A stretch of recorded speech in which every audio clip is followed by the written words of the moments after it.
Hello à tous, je suis trop contente de vous retrouver dans cette nouvelle vidéo. Et pour cette vidéo, je vous ai concocté mon petit top 5 des sagas que j'aimerais avancer ou terminer en 2023. Alors c'est des sagas qui sont relativement longues pour la plupart. Pour certaines j'ai bien avancé, pour d'autres pas du tout. Mais c'est vraiment des sagas qui me tentent énormément et que j'ai envie de découvrir voilà, en 2023 ou au moins bien avancé parce que c'est des sagas qui me font envie, qui souvent les tomes sont énormes donc voilà, ça me motive pas forcément à les lire. Voilà, j'espère que pour vous sinon tout se passe bien, que votre semaine se passe bien et du coup n'hésitez pas à me dire dans les commentaires quelles sont vous les sagas que vous aimeriez absolument lire ou finir. On va commencer tout de suite pour pas que cette vidéo soit trop longue et c'est parti. Alors dans un premier temps, j'ai mis le tome 2, la première partie des archives de Rochard que j'ai bien entamé puisque j'ai déjà lu les deux premières parties qui sont quand même assez longues puisque chaque tome fait minimum 800 pages. Donc entre 800 et 900 pages, celui-ci fait 850. Donc ça c'est le prochain que j'ai à lire si je ne me trompe pas, donc c'est le livre des radieux. Et voilà, les couves sont trop belles, j'adore les éditions Le Livre de Poche, ils sont super rapides à lire. Et l'idéal avec Brandon Sanderson, c'est que même s'il ne se passe pas grand chose finalement dans cette saga, c'est hyper addictif, on tourne les pages hyper rapidement. Voilà, j'aimerais vraiment plus m'y remettre et voilà, n'hésitez pas à me dire si vous l'avez commencé cette saga et ce que vous en avez pensé, parce que moi pour le moment c'est vraiment, franchement Brandon Sanderson pour le moment il m'a très rarement déçue, donc voilà, j'aime beaucoup trop cette saga.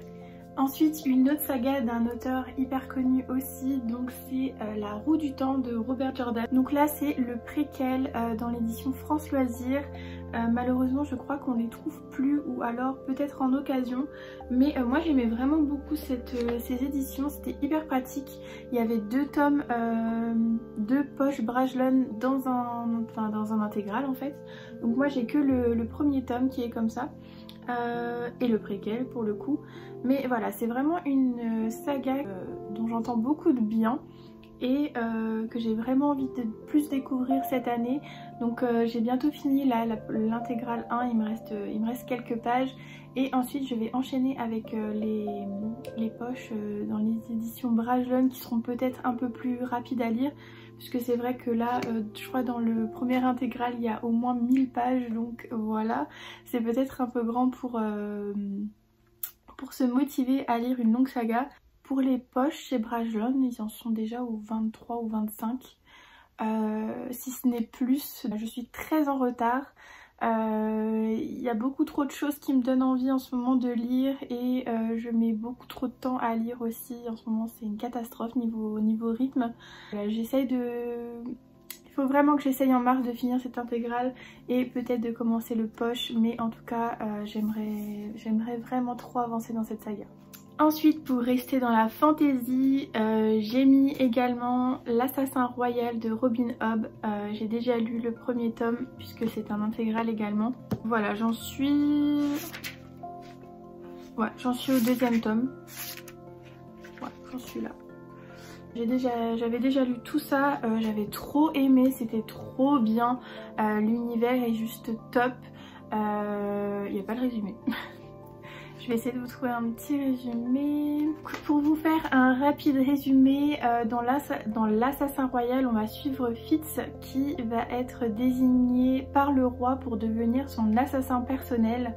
Et du coup on va le retrouver dans le château avec plein d'intrigues.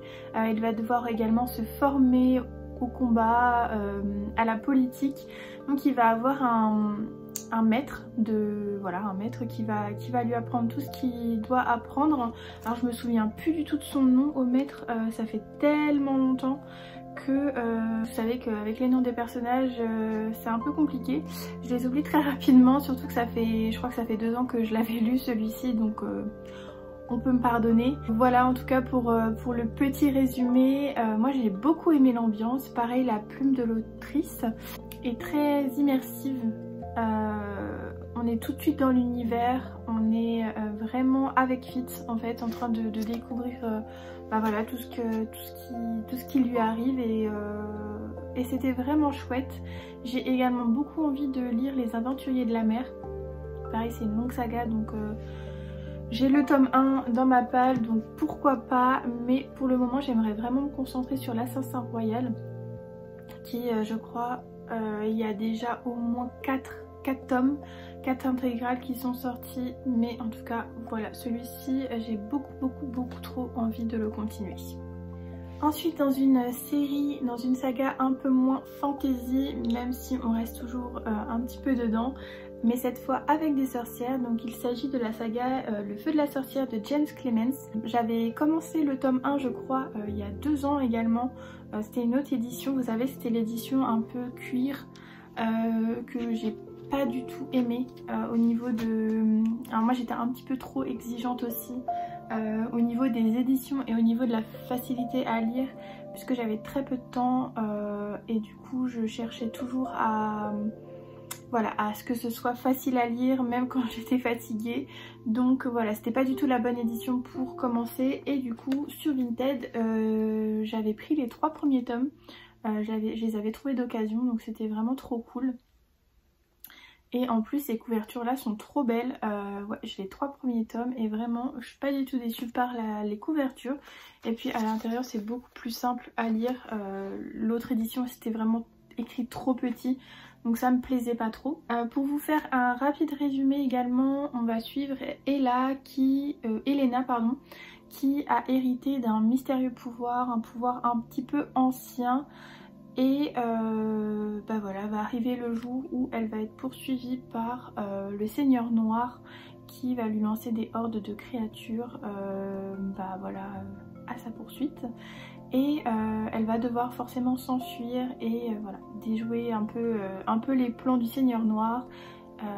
Elle va forcément rencontrer, peut-être un peu sortir de sa routine puisque je me rappelle plus, mais il me semble qu'elle était pas trop au courant et qu'elle l'apprend d'une façon un peu inopinée. Donc voilà, elle va découvrir en fait son monde.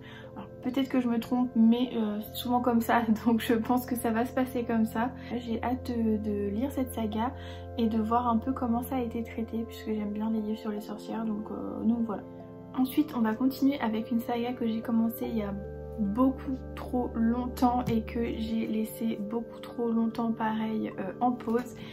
Et il s'agit de Outlander, le tome 4. Donc là voilà, j'ai déjà lu les 3 premiers tomes. J'en suis à celui-ci puisque j'achetais, à chaque fois que j'en finissais un, j'achetais un autre pour pas me perdre. En tout cas je faisais ça avant, maintenant c'est plus trop le cas. J'ai le tome 4 pardon, à lire et voilà. Pareil, c'est des grosses briques. Il fait combien? 1100 pages. Vous comprenez pourquoi je l'ai un peu laissé traîner et pourtant j'adore cette saga plus que tout. Vraiment c'est une pépite cette saga. Si vous l'avez toujours pas lue, vraiment foncez parce que c'est vraiment trop cool. Il y a également la série qui est sortie sur Netflix. D'ailleurs j'ai regardé que les 2 premières parce que je voulais pas me spoiler justement. Parce que moi je préfère toujours lire les livres avant de regarder les séries, surtout quand c'est une série qui est adaptée des livres. Et puis les personnages, c'est tellement bien écrit, c'est tellement... Vraiment c'est tellement bien, je sais même pas comment en parler parce que vraiment la relation entre Jamie et Claire est vraiment tellement belle. Et pour ceux qui ne connaissent pas du tout cette saga, donc on va suivre Claire qui revient de la guerre puisque elle était infirmière sur le front, ou en tout cas avec les soldats. Et son mari était également général, donc voilà, ils vont se retrouver en Écosse pour un peu se retrouver puisqu'ils sont quand même restés assez longtemps séparés. Et là-bas en Écosse, elle va se balader et tomber sur un cercle de pierres.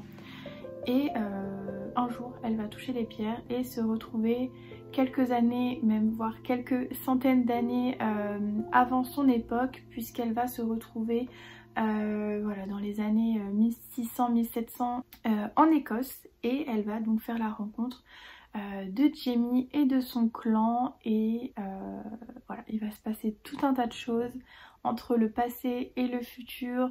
Il va y avoir vraiment beaucoup d'intrigues, voilà, il va y avoir aussi beaucoup d'éléments historiques sur l'Écosse, puisque bah, forcément si elle remonte dans le temps, elle sait un petit peu ce qui va se passer dans les prochaines années pour l'Écosse. Donc vraiment c'est entre historique, entre un petit peu de fantastique. C'est de l'historique avec un petit fond de fantastique et c'était vraiment cool. Les personnages sont ultra attachants, ils sont pas du tout épargnés par contre, ça voilà. Trigger warning pareil, il y a beaucoup de scènes assez explicites de violence, que ce soit dans toutes ses formes. Donc je préfère quand même vous prévenir parce que c'est pas une série qui est facile à lire. Voilà, il y a des triggers dessus quoi, donc faites attention si vous voulez vous lancer dedans. Mais en tout cas, mis à part ça, vraiment c'est une très bonne saga. Et je ne sais pas d'ailleurs pourquoi j'attends aussi longtemps pour sortir le tome 4 de ma palle. Peut-être l'automne, vu que c'est les tambours de l'automne.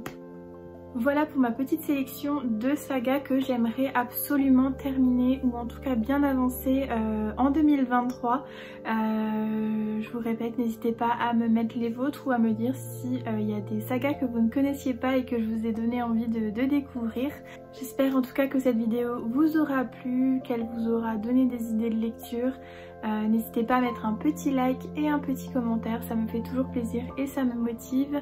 En attendant, on se retrouve dans une prochaine vidéo, sûrement pour ma vidéo 5 livres en une semaine puisque je viens de la commencer. Et sinon, en attendant, je vous souhaite de passer de très belles lectures.